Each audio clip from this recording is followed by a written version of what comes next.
అందరికీ నమస్కారం అండి. ఏపీ సచివాలయంలో అగ్ని ప్రమాదం జరిగింది.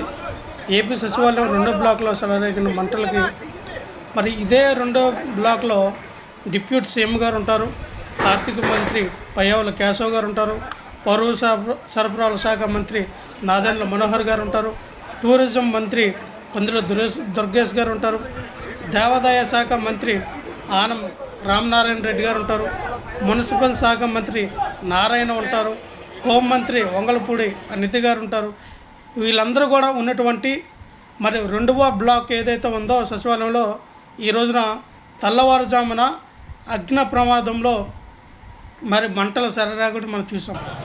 ఇక్కడ ఈ లోపల అగ్ని ప్రమాదం జరిగిందంటే దీనికి బాధ్యత కూటమి ప్రభుత్వం తీసుకోవాలి.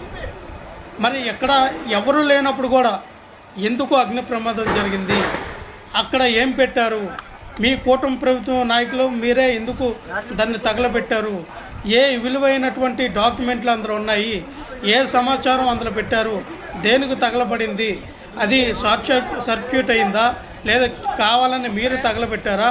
మొన్నేమో సచివాలయం దగ్గరే దొంగతనాలు జరిగినాయి, సచివాలయం దగ్గరే మీ మంత్రుల దగ్గర మీ ఎమ్మెల్యేల దగ్గర దొంగతనాలు జరిగినాయి, సుమారు 2-3 లక్షలని చెప్పి వార్త వచ్చింది.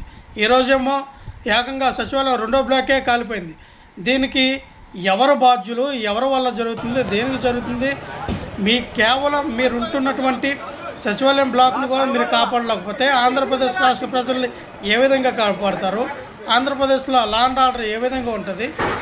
మీరు ఉంటున్నటువంటి సచివాలయాన్ని కాపాడలేరు, మీరు ఉంటున్నటువంటి రాజధానిని కాపాడలేరు, మీరు ఉంటున్నటువంటి సచివాలయం ద్వారా దొంగతనాలు కూడా జరగకుండా మీరు జాగ్రత్తగా చర్యలు తీసుకోలేరు. మీ ప్రొటెక్షన్ ఏంటి, మీ సెక్యూరిటీ ఏంటి, ఏం జరుగుతుంది అసలు? ఆంధ్రప్రదేశ్ రాష్ట్ర సచివాలయంలో ఏ విలువైన డాక్యుమెంట్లు తగలబెట్టారో ఆంధ్రప్రదేశ్ రాష్ట్ర ప్రజలకి తెలియపరచాలి.